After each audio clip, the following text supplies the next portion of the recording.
Going, this next comedian is one of my very good friends, played all over the Bay Area.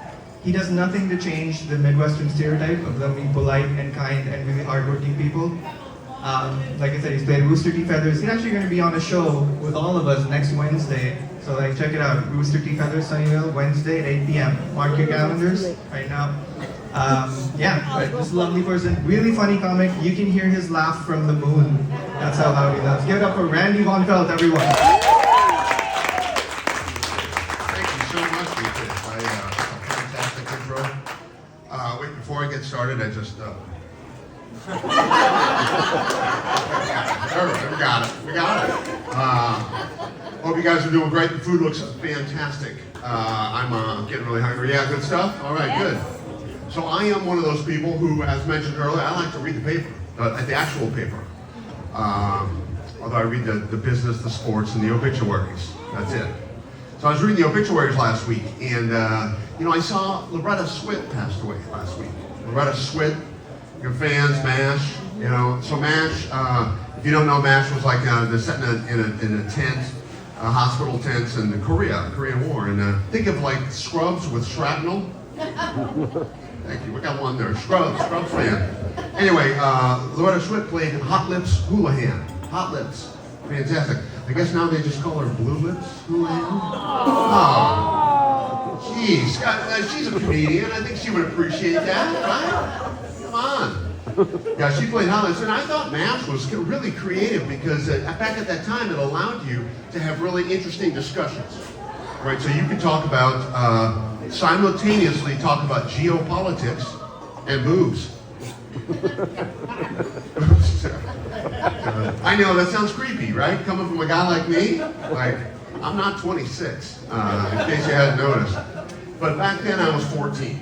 And 14-year-old Randy was into Hot Lips Houlihan. You know what I'm saying? Here we go. So Hot Lips Houlihan, yeah, she's the best. And rest in peace, and I won't tell the nasty joke again, I promise. So, I went to the store the other day. I need to get some soap. So I got some soap, I brought it home, and I was washing my hands. Every now and then I wash my hands. So, and I looked down, it's a pump thing, and I looked down and it says it's vegan. It's vegan soap. I mean, I gotta tell you guys, it doesn't taste any different than the normal stuff.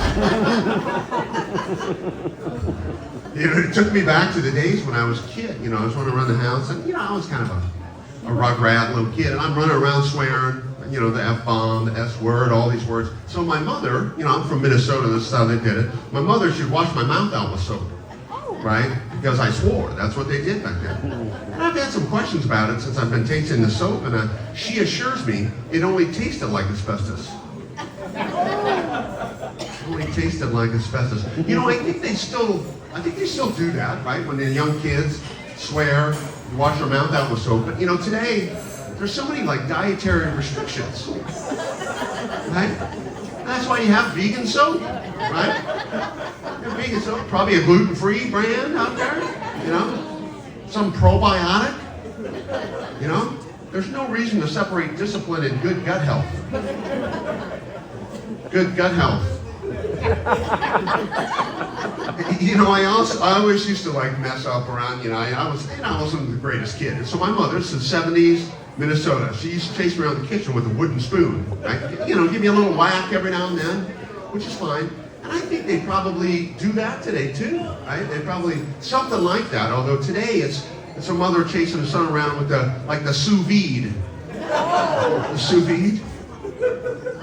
I mean, I don't even know how you punish somebody with that, but you do it for 4 hours at 200 degrees. Some people use sous vide out there. Good, I like that. I'm the last person that should be telling kitchen jokes, so I gotta tell you, the last person. I cannot cook. I'm a 58-year-old man. I don't know how to cook. And, it's a survival skill, right? You've got to cook to survive. And it's like a 12-year-old not knowing how to use Instagram. I don't know, is Instagram still an app? God, I'm so old. Yeah, I don't know, an app. Insert app here, right? So my wife is teaching me how to cook, which is great. It's a lot of fun. But anybody here, have you guys seen the show The Bear? The bear fans? Okay, good, yeah, good. So my kitchen's a little bit like the bear. You know, a lot of people running around, a lot of shouting and swearing, you know, and that's my wife teaching me how to cook. Although she takes on this specific role, right, where there's the one where Carmen is learning how to cook, right? He's got the really nasty chef over his shoulder and all. She likes to be that person. I'm sitting there trying to chop. She's like, you suck, you're no good, you should quit. And I'm like, honey, I'm trying really hard. Next thing you know, she'll go, behind! And I'm like freaking out. Just like the bear.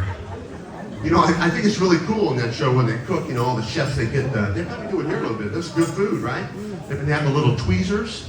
They put the tweezers and I'm like, that is so cool. I mean, sadly, the only time I get to use tweezers is when I'm pulling my hairs out of the mac and cheese. I'm not good. I said I don't know how to cook. Oh, goodness, hairs out of mac and cheese. That's what you're going to remember the whole night, isn't it? Yeah. So I know you're probably looking at me thinking, this is the kind of guy who's got a tattoo. Right? Right? Well, instantly enough, you'd be wrong. You'd be wrong. I don't have any tattoos. But I'm thinking about getting one. Thinking about getting a tattoo. I'm a little bit older, right? So I want to be practical.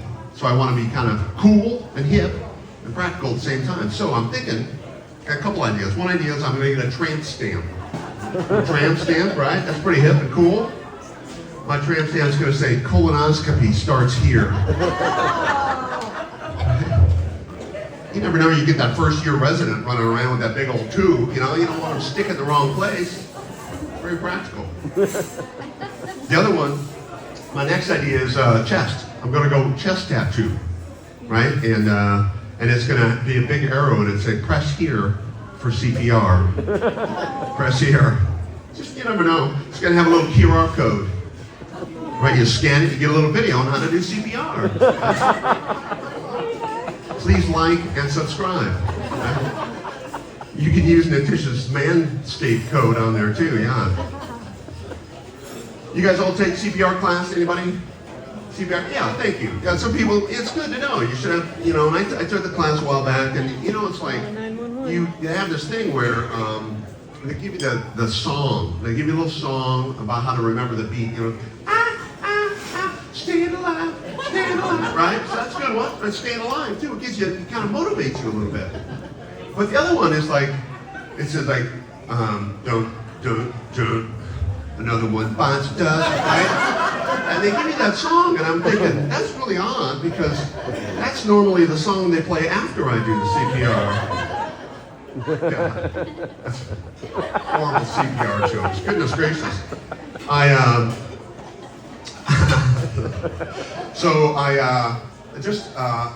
I'll start by saying, just an update for me. My youngest son just graduated from college a couple weeks ago. Yeah, very good. I'm going to start this bit out by saying, I love my kids. Yeah, you know where this is going. And so, my son graduates, both my kids are out of college now, and people must say, God, it must be great. You must have really hated paying tuition. And I was like, hated paying tuition? I'm like, I was grateful. I mean, paying money to get my son to leave the house? I mean, where do I send the check, right? I get my refrigerator back. No more empty milk carton, unless I want it. Unless I want it.